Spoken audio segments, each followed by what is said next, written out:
Hey, good morning. Salt and Smoke by Soul Fresh is in the kitchen here this morning. We're going to chat with the owner, Paul Kim, about their delicious offerings and also some of their new menu items, too, as well. Food looks and smells awesome. It really does. And our good friend, Tom Alvarez, joins us with On the Aisle to get a look at some amazing shows coming up. He is terrific. What a guy. He always knows everything that's going on. And he, yes, and for years and years. I mean, this goes on and on. Absolutely. And it's also one of my favorite events, and it's returning to Gainbridge Fieldhouse this weekend. PBR takes place on Saturday and Sunday. We're going to chat with one of the professional bull riders himself coming up here on Life.Style.Live. I'm so excited. Good. Woo-hoo. Good to be excited. Happy Thursday. Hi, Patty. Hi there. It's funny, I was going to call you or text you last night and see what colors you were going to wear today. Black and white. We did black and white again. We sure did. We didn't even plan this. I know. I thought about you this morning, too. I was like, I wonder if I should text her. But to be honest with you, I was like, if she responds, I was heading out the door. I was like, it'd be too late. So. And Harry's black and white, too. Yeah. Little black eyes. Look at us color coordinating. Yeah, he was going to go to the groomer today, Crafted Canine, but decided he'd rather come and see you. Yeah. So oh, well, I always he's appreciate going on Monday. Seeing him. Yeah. How are you doing today? Okay. Yeah, okay. You don't... Well, I had to think about it. I stayed in all day yesterday and worked on my shows, and then it got to be 6 o'clock at night, and I'm like, well, I might as well stay in the rest of the night, so just leave the PJs on, there you go, right? I love that. That's awesome, yeah. Well, Cody is enjoying the sunshine, so he's down in Florida enjoying some time off. Yeah, so much deserved time off for him, too, as well. So I'm excited to have you here on the couch with me today. Is he wearing his Speedos? I would hope probably not. And if he is, I don't want to see pictures. I don't. I want pictures. He's hilarious. Oh, you want pictures? Yeah, why not? Maybe you should text him. I don't know.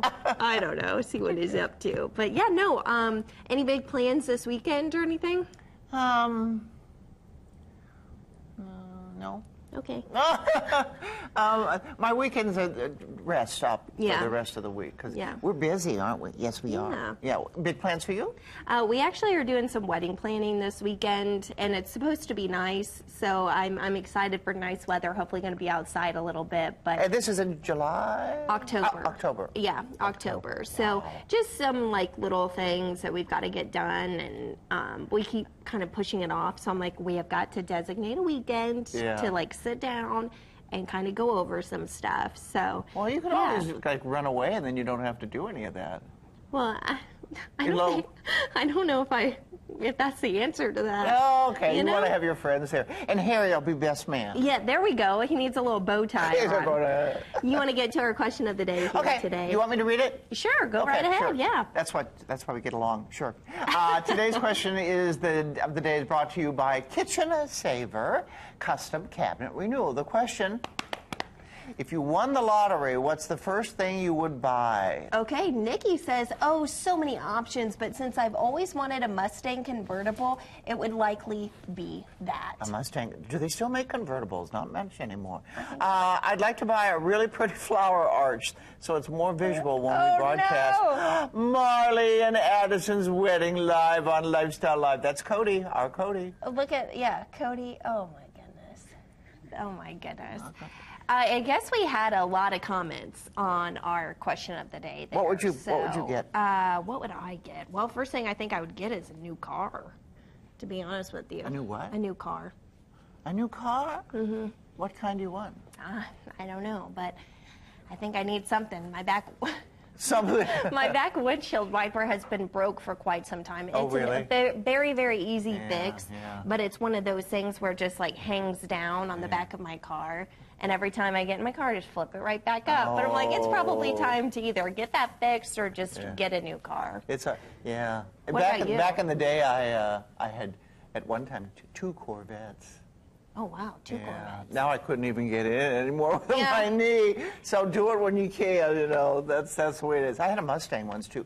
64.5 Robin's Egg Blue, which was gorgeous, and I never should have sold that. Should have kept that. Yeah. Anyway, I think I need a new driveway. A new driveway? Really? Face was it? Yeah, it got kind of crunched up, and I need to get that fixed. It's hard to find, guys or girls that can, seal a driveway and do it the right way. I also need a new mattress. Well, I guess. Well, my mattress is hard, and I need now with some issues. I'd like a soft, and Harry would like a soft mattress too. Yeah. Yeah. So, would you mind hanging on to Harry real quick? Because I got to head into the kitchen here real quick. Harry, come over here. I'll see you later, Patty. I'll be right back. Harry. We're heading into the kitchen here with Salt and Smoke. Well, I guess Harry might kind of want to go here. He wants to go with you to the food. Hi, Paul. How are you? I'm good. How are you? I'm doing good. How are you this morning? Oh, very good, very hungry, and just very excited. Well, we're excited to have you in. As I mentioned earlier, the food smells delicious. It looks amazing, too. And you guys actually have some new menu items just in time for spring. Well, that was the hard part, is what do I bring from the new menu? But I think this is a pretty good spread to kind of like start off the season. We have some, East meets West with our kimchi's bacon cheeseburger. And then we have our Cajun, it's kind of like what we call a blackjack burger. And then we have our Fiesta salad with our cilantro lime aioli. And then this is our biggest one, which is our Peruvian ceviche crispy wonton tacos. Those look amazing. You guys are actually based in the Indianapolis Yacht Club too as well. Talk a little bit about that partnership and how great that is for you guys for business. Well, yeah, definitely. It's been an awesome partnership. The board, all the members at the Yacht Club has been a very big support to our kind of like our food culture, and we've partnered with them about 2 years ago, and just kind of like. Wanted to introduce a little bit something different to the Yacht Club, and with the partnership, I think it's been great. Being able to have that view while you're working, so it doesn't really feel like work. It just feels like you're on a vacation, but you're doing something good. Yeah. The same part. Sounds like it would be a fun place to work for sure. Oh, absolutely. I can imagine. You guys actually started in a food truck and kind of have evolved through the years too, right? Absolutely. Well, we started out as a food truck back in 2013, and bringing Korean Mexican fusion to the Indianapolis area, and then from then on we went brick and mortar, and then just a lot of things have shifted, and we found our new home at the Yacht Club. What's one of your most popular menu items, would you say? Oh, I would definitely have to say our smash burgers. Okay. So our smash burgers have been our probably #1 seller. We do have these Korean rice bowls that we do. So we do with our Korean barbecue chicken or our beef, and also, can't beat tacos. I know, especially with Taco Tuesdays. We like to incorporate that during the season. So. Really, I mean, we like to switch it up a lot. We do a lot of catering at the Yacht Club as well, so we're very flexible, very diverse when it comes to our menu options. I think it's awesome. What about the dumplings too as well? Because I have heard you guys have some interesting dumplings. Are they called ugly dumplings? They are called ugly dumplings. Okay. So we had one member who said, hey, you know what, can we incorporate some sauce with that? So we were like, you know what, let's just mix it up there. And then it didn't look pretty, so hence the word ugly, but they taste phenomenal. So you can get that at the club as well. Oh my goodness. Well, they don't have to look good to taste good. Absolutely. I would say, yes. Absolutely. Paul, thank you so much. We're going to try this food here coming up later in the show, so I'm excited to taste some of that too as well. So thank you so much for coming in. Thank you for having us. Nice to chat with you here this morning. All right, coming up next, PBR is happening this weekend at Gainbridge Fieldhouse. I'm so excited for this. We're going to chat with the bull rider himself coming up next. And also, don't forget to get ready to get some of your questions answered here this morning. Our segment, Ask a Lawyer, returns. We'll be right back.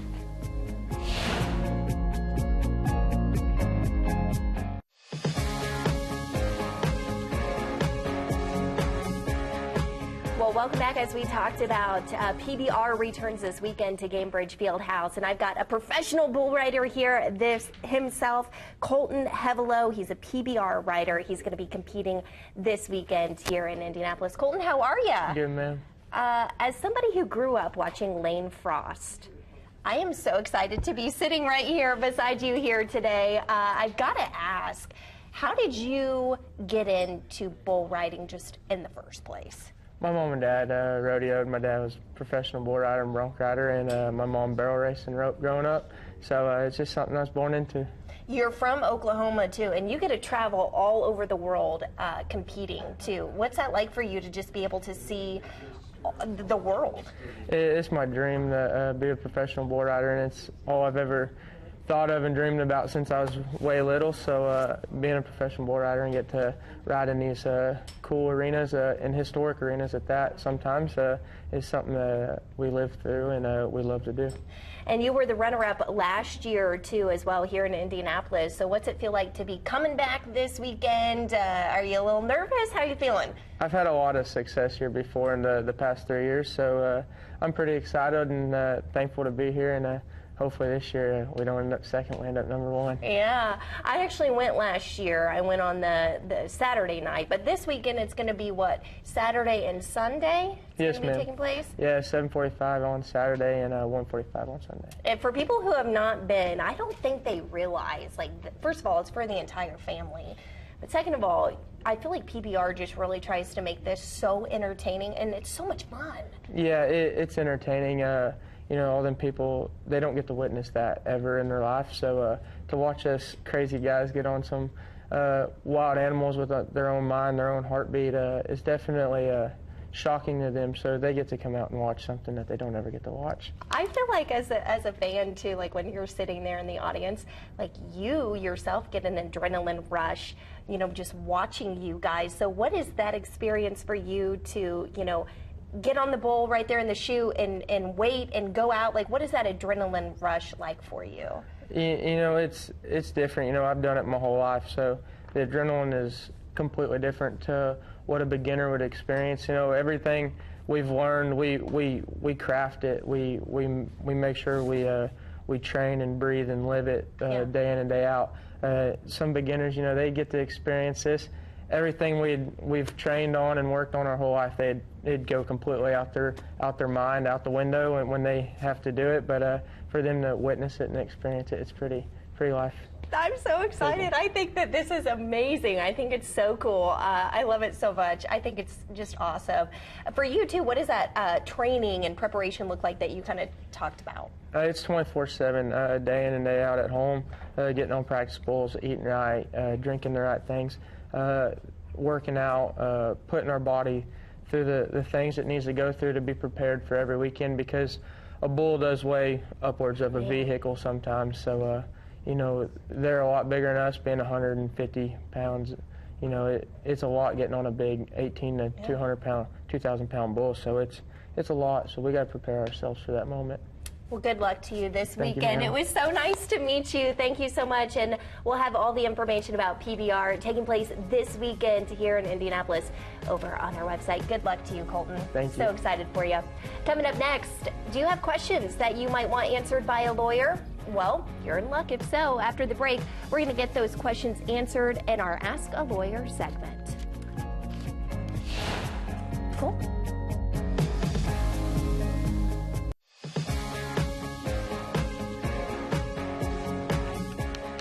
Welcome back. Well, we all know that sometimes law can be confusing, so that's why our friends with Wilson, Kehoe, Winingham join us now to get some of those questions answered.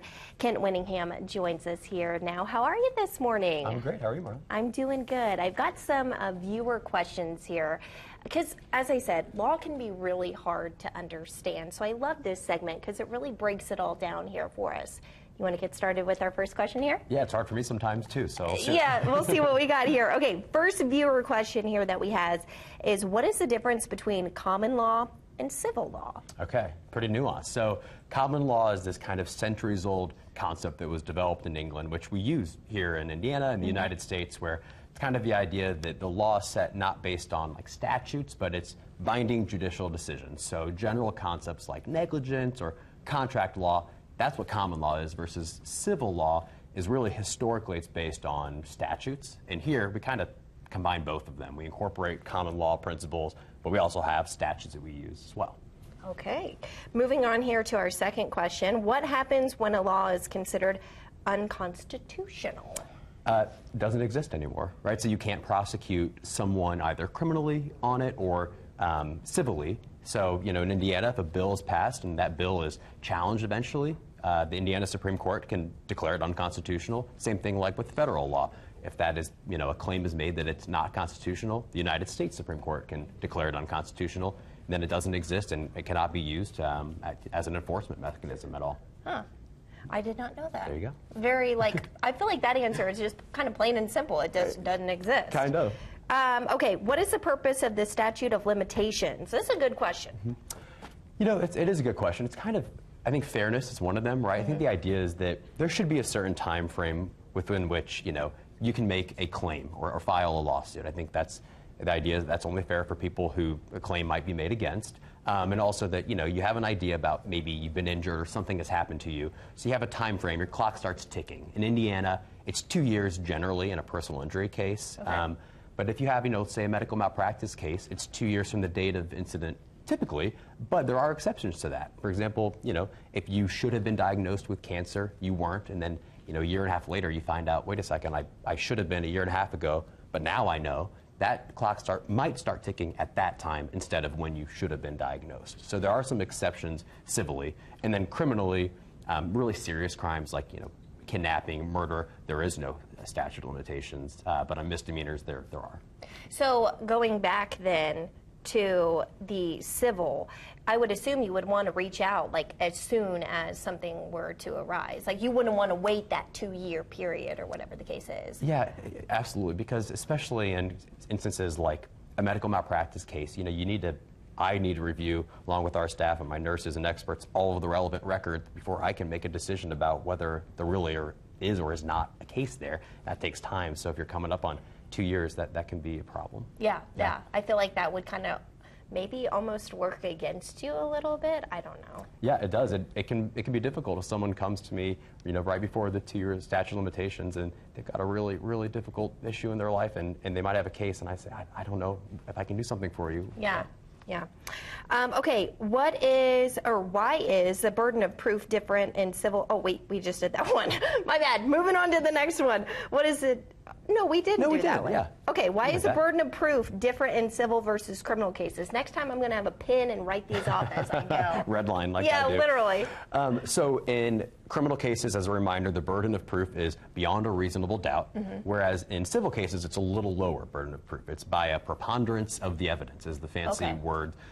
Basically, it means in civil cases, you have to prove your case, but more likely than not, that someone was negligent, more likely than not, they were negligent. That's what the jury has to come to a conclusion. But in criminal cases, the jury has to feel like the prosecution has proven their case beyond a reasonable doubt. You cannot have reasonable doubt. That's hard, right? Yeah. I mean, it's not a perfect system, but I think it's as good as we could ask for. And it's serious. The stakes are so high in criminal cases that I think that it makes sense that the burden is more difficult. Isn't it so nice to get all these answers? I feel like it's just nice to have it broken down, because also there's a lot of big words too, let's be honest, that are used in this, and it can kind of be confusing for people to really understand, okay, what does this mean? So I think that this is fantastic breaking it down. So moving on here to our next question, and our last question here. What is the difference between substantive law and procedural law? Yeah, so the law that's substantive, those are kind of your statutes or your statutory rights or obligations.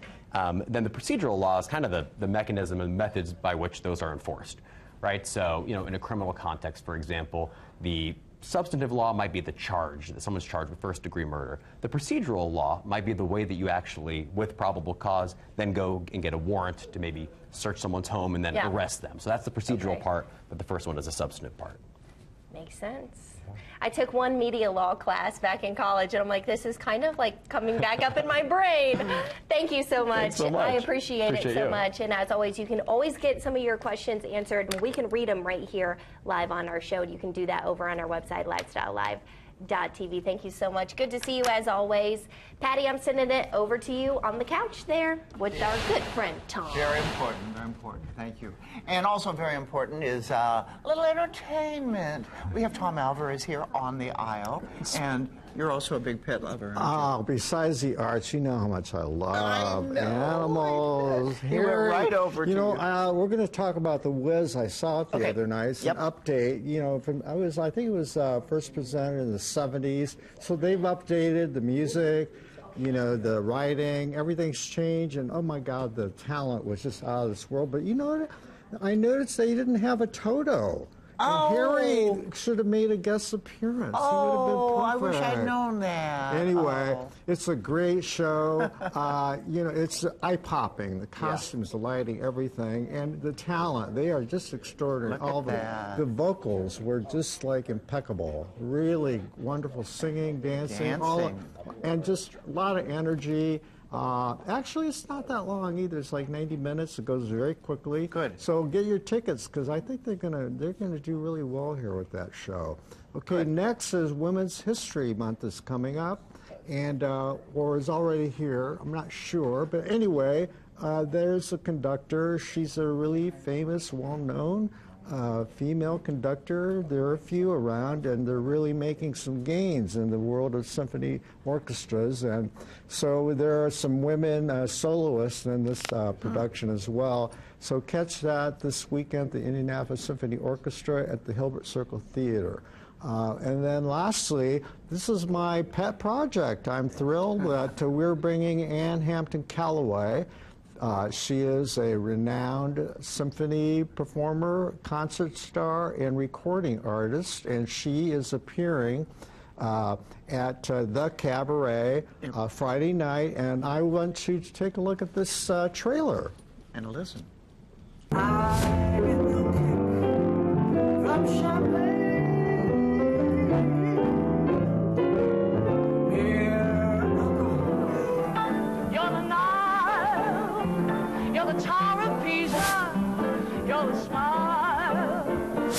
Join me, Ann Hampton Callaway, on March 20th for I Get a Kick Out of Coal, the premiere of my Cole Porter celebration. And Patty, I know, like you, oftentimes when you when you interview celebrities, you get to know them. Sometimes they become friends, and we have become. And the professional distance thing doesn't make any difference because you just bond, right? Yep. So she's a really good friend, and Harry just left me. Harry, he wants some more pets from some of the floor crew. Look at that. Yeah. Oh. So I met Ann in '96 when she performed here with the Indianapolis Men's Chorus. I've interviewed her a number of times, and one time she said, "Hey, if you ever want me to come in and do a fundraiser for your company, Magic Thread Cabaret," she said, "I would love to do that." So she, true to her word, she's coming. So there's still tickets, just a few available. Okay. So go to magicthread.com and buy those tickets now. And then lastly, I want to talk about my podcast, which I'm real excited about. It drops Friday.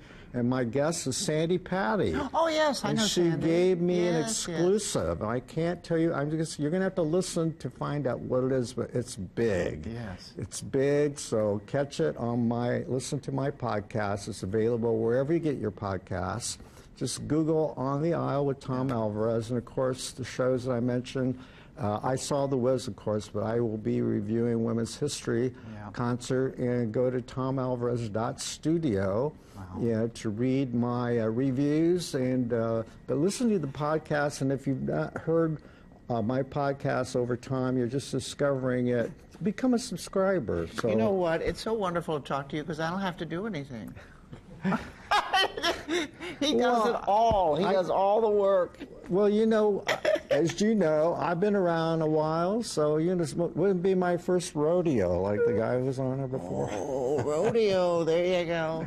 Tom, you're great. You're wonderful. It's great to be on. You keep going on going. You're like the Ever-Ready Bunny. Someone referred to you the other day as a legend, and she said, "Well, you're a legend too." And I thought, "Oh, God, I'm too young to be a legend. How about you?" We're never going to stop. Thank you. You're a good boy. That's why I do this to my little Harry. I almost said Stewie. Oh, goodness. Okay, we've got some more things coming up next. A festival of new theatrical works by women is getting ready to take place at If Theater. We'll chat with one of the artists and event organizers, and that's coming up. And don't forget, there's still time to chime in on our question of the day. This morning we're asking if you won the lottery, what's the first thing you would buy? Probably milk bones, right? Yeah.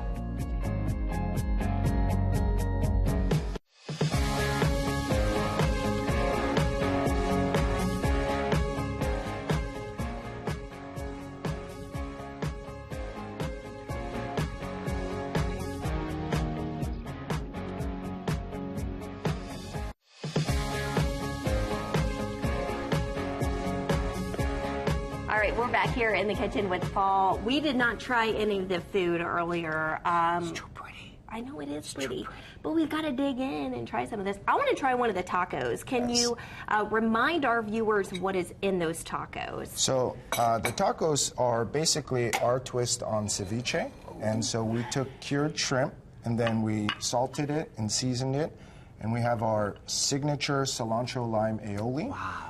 With our cabbage slaw on top and the cotija cheese. So cute. You want one, Patty? Oh, okay. And I was asking you during the break there, your parents are from Korea. Yes. And your mom and dad both cooked? So you kind of inherited that? Ooh. Absolutely. Well, basically, I think everybody in our family has all owned a restaurant at one point in their lives. And basically, it just kind of, for me, now it's just kind of passing the torch and, just doing something a little bit different, so. This is life-changing. Okay. The aioli sauce on that is incredible. Yes. I mean, it goes with everything. French fries, salads. Oh. Isn't it good? Oh.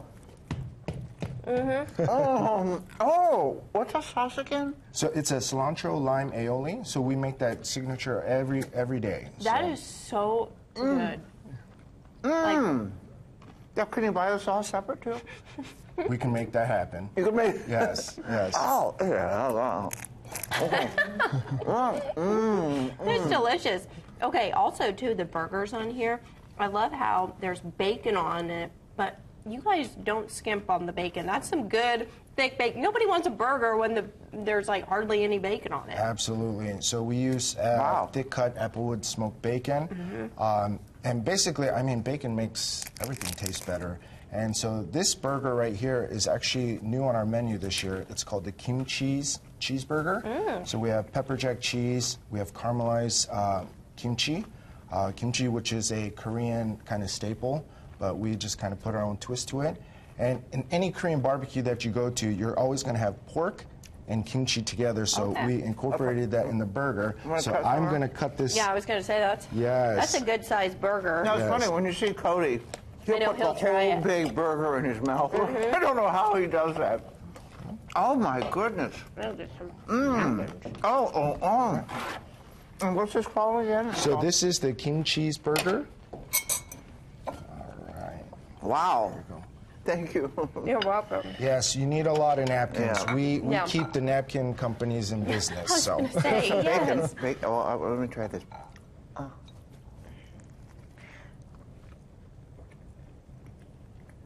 Wow. Whoa. Something different. I don't know what one is my favorite. I don't know if it's the taco or the burger. Like, I love them both. Well, you can get them both here at the Yacht Club. Yes, definitely. We'll go We'd love to feed you. Yes. No, I'm not splitting it. I'm not sharing, no. You hear what she said. You, as you mentioned, you guys are at the Yacht Club, too, as well, and this is a perfect time of year to go visit. The spring is literally right, I think it's tomorrow. Tomorrow's the first official day of spring, too. Yes. Well, so season starts in May, so it's not just the Indy 500 that starts their engines. The boaters, they love to start their engines in May.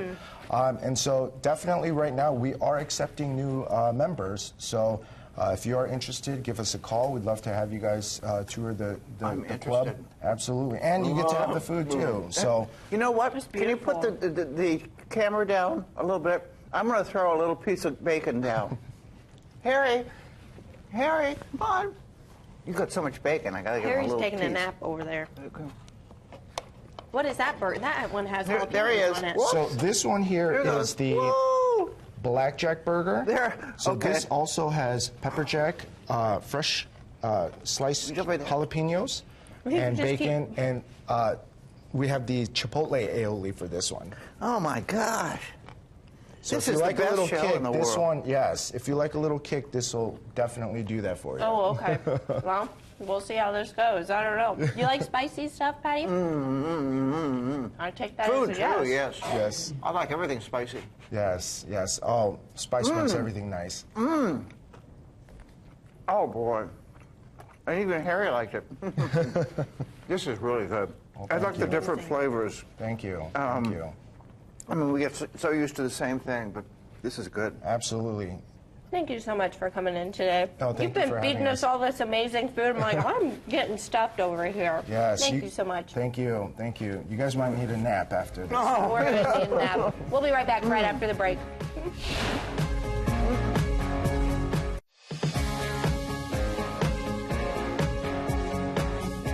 Home to the Indy Fringe Festival and FemFest, If Theater has served nearly 9,000 performing artists and has acted as a creative catalyst for all kinds of performances, concerts, and more. Absolutely. FemFest showcases the powerhouse partnership between Betty Rage Productions and If Theater staff, and it's already proving to be such a fan favorite. Here with more on FemFest, we welcome Festival Director Kelly Burkhartz and also artist Ellie Tyler. Welcome, you guys. Hi. This is so exciting. You guys actually have 4 different performances coming up here. We have 4 different shows that perform 3 different times. Okay. As part of like a As part mini of festival. FemFest. Yeah, as part of FemFest, yeah. I love this. Let's talk about FemFest and the Indy Fringe Festival as part of If Theater programming, because I said 9,000 artists you serve. You're a catalyst for all of these different kinds of things. How do you manage all of that? So we have the Fringe Festival in the summer, and this is like a miniature festival inside of that, in the realm of like inside of the realm of If Theater. Okay. And so it's a really cool opportunity to highlight the femme artists we have in our community and giving a voice to musicians as well as like playwrights, actors, directors. We have 47 artists participating in this particular 4-day festival. So it's pretty exciting that way. 4 different shows. Performing 3 times, yeah. Performing 3 times. Yeah, there we go. The math is mathing. Math is mathing. I think it's really cool because this actually kind of starts back in 2011, but it started as what, Diva Fest, and then to Divex Fest, and now has evolved into FemFest, and I've actually been a part of all of them in some regard. So it's kind of been a whole cool journey of how we've made the program a different type of vibe this year. So yeah, it's exciting. And it occurs in March during International Women's Month. That's intentional, correct? Yes, you nailed it. Yeah. Okay, awesome. I love that. That's a great idea. You're actually one of the performers, Ellie. Tell us a little bit about your song. You're going to be performing it here in just a little bit. We don't want to give it all away, but how excited are you for this? I'm so thrilled. This is such an amazing opportunity, and I'm actually kind of new to Indianapolis, so to be able to be a part of something so incredible and just see the community here has been excellent. So my show, it started with, I write songs, I'm a songwriter, and I thought, I want to write some songs about just what's the experience like of being a woman. And so you'll hear one of those songs today, but actually the other actors in my show helped contribute to the story. So every one of them is represented in the music and in the dialogue that we'll be performing. So it feels like just a really cool, amazing, collaborative experience. We actually had like 20 applicants, and 4 got chosen to be part of the festival. Okay. And so Elle was one of those. So Now, what were call-outs like for that? I mean, what we was did like the an process? application process where we were like, tell us your biggest ideas. And so that's why we have a one-woman show. We have a cabaret piece. We have one that's really cool called Shared Stages, which is 6 different 10-minute plays all together. Wow. And then the last one is a brand new political dark comedy. And so they're just a whole different variety. And Ella's one of those fantastic artists who really advocated for her work. So. Awesome. I love that so much. Well, tell us a little bit about then your time in Indy. How has it been? And I mean, I was over there toe tapping during your sound check, by the way, so I'm so excited to hear the full version of this song. But what have you found working alongside If Theater and kind of being immersed in this community? It's been incredible. It is so supportive and encouraging and collaborative, and especially this opportunity. I mean, what I will be performing at FemFest is basically a mini musical, and musicals are really hard to pull off. They take a lot of resources and time. She wrote all the music. That's incredible. But this FemFest opportunity has provided basically everything that we needed for success. So to be able to have those resources and that support and the encouragement is absolutely incredible, and yeah, just makes me feel super empowered. It's been really fun. Why is it so important to have that variety as you were talking about? I mean, obviously telling multiple different artists' stories, but also how many different ways a story can be told. And so it's been a really cool experience to see what people brought as like an example. Like in that one one group called the Shared Stages. We have a couple local playwrights involved in that. So their pitch was their play they wrote, and then another person's directing their piece. So it's like a whole cool collaboration that way. Oh, cool. So, yeah. So what's something that you want people to know as they're, getting ready and planning to come out to the festival? You can actually see all 4 shows for $50. You can buy a pass to see all of them, and they rotate through a 4-day schedule. And I would say see all of them. They're all originals. They're all interesting. You won't regret your weekend. So, yeah. Those are good parting words. Yeah. As we depart into the performance, Elle, we'll let you have the floor here coming up on FilmFest. All right, this song is called Crop Top.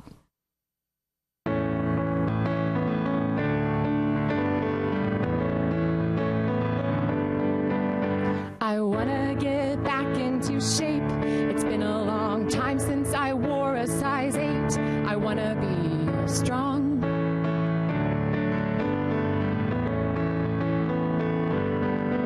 So I signed myself up for the gym down the street, and I'm hoping that some of the people I meet will be like me.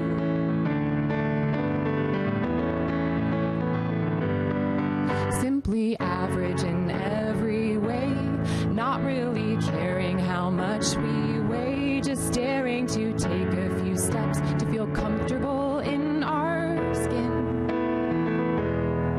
So I dig up some sportswear from my high school days. I sign up for Pilates on Saturdays. It'll be fun.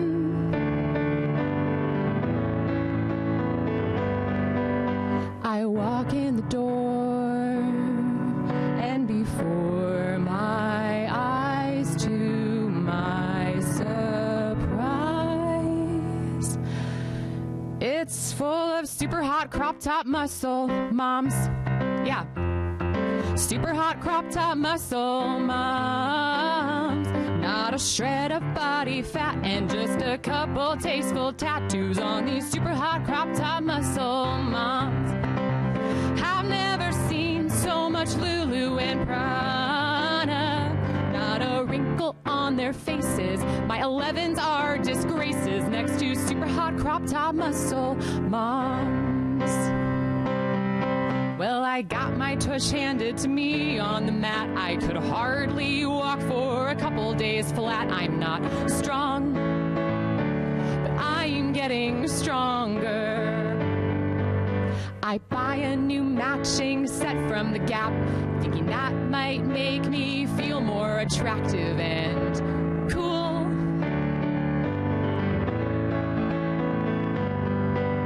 I decided to go on a different day and see if the demographics might change. I was wrong, so wrong. 'Cause now it's all 20-year-old sorority girls. Woo! 20-year-old sorority girls. Their ponytails are up so high, the only gap is in their thighs. I'm talking 20-year-old sorority girls. How can they do so many push-ups and curls? If Barbie had a bunch of babies, they would all look like these ladies. Yeah, these 20-year-old sorority girls.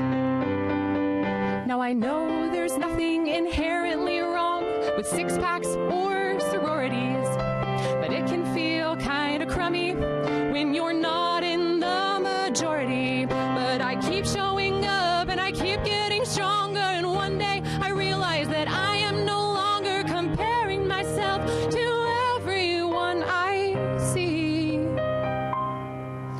I'm a little bit more okay with being me. I'm not a super hot crop top muscle mom. Nah, I'm not a 20-year-old sorority girl. I will never know what's stylish or who the heck is Billie Eilish. I'm an average kind of frumpy mom. Yeah, I didn't pledge I was a band geek instead, but I finally realized that my perceptions were all lies. We're all the same. We're just trying to be strong. And that's the end of my song. Yay!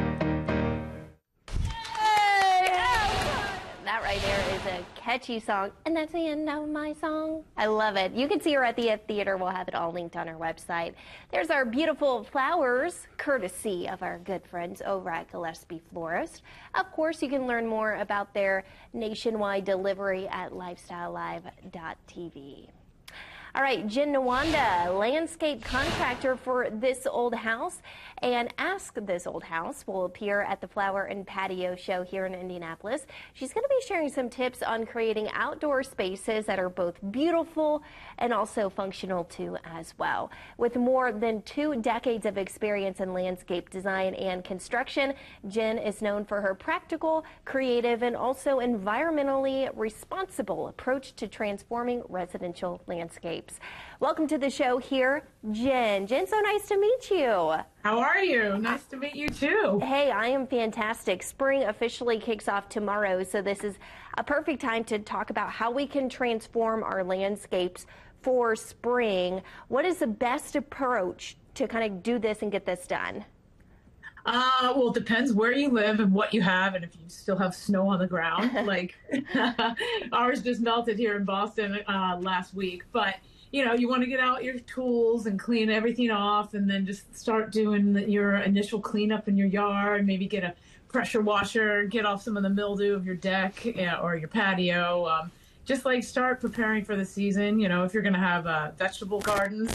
You know, some people start them in seeds now, or, you know, prep your beds for when you're going to plant them, usually around Memorial Days when we do it up here. But otherwise, just start making a plan.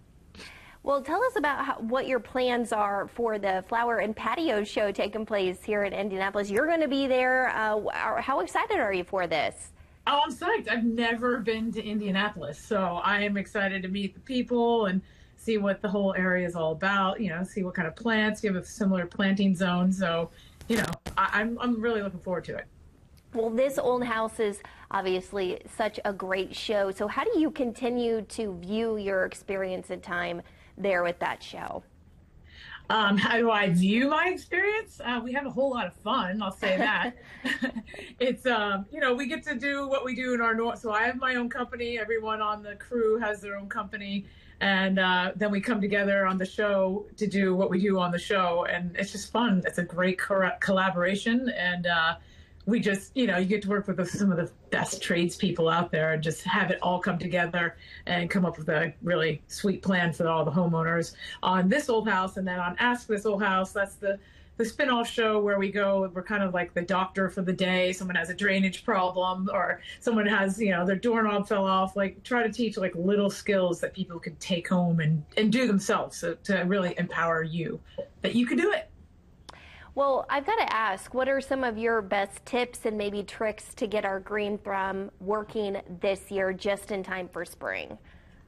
Some tips, well, just know what you're working with. Like if you're talking about tips for plants, know what the plant is, know what its needs are. You know, if it's a new plant you're putting in, know it's sun or shade.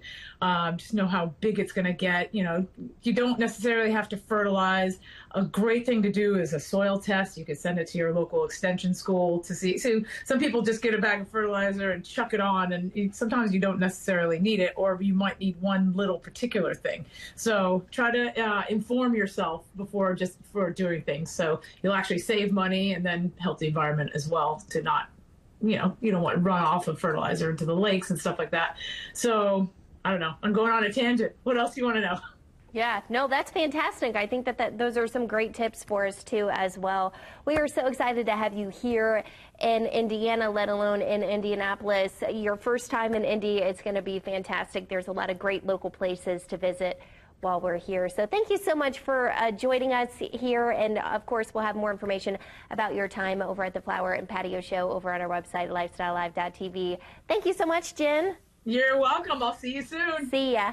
All right, take care. Bye. She's so sweet. Look at you. Batty enjoying your food, and Harry says, hey, I want some. You want to give him some? You want me to give him some? Sure. A little bit. He's kind of had a lot. Look at that. How about that? He's had a lot of bacon this morning. I know. Well, he hasn't had any. I don't buy any at home. So. Thanks for joining us here this morning on Life.Style.Live. We'll see you back here tomorrow morning, but we'll also see you at 3 o'clock here. I'll see you today. tomorrow morning too. We're wearing pink. Thanks for joining us.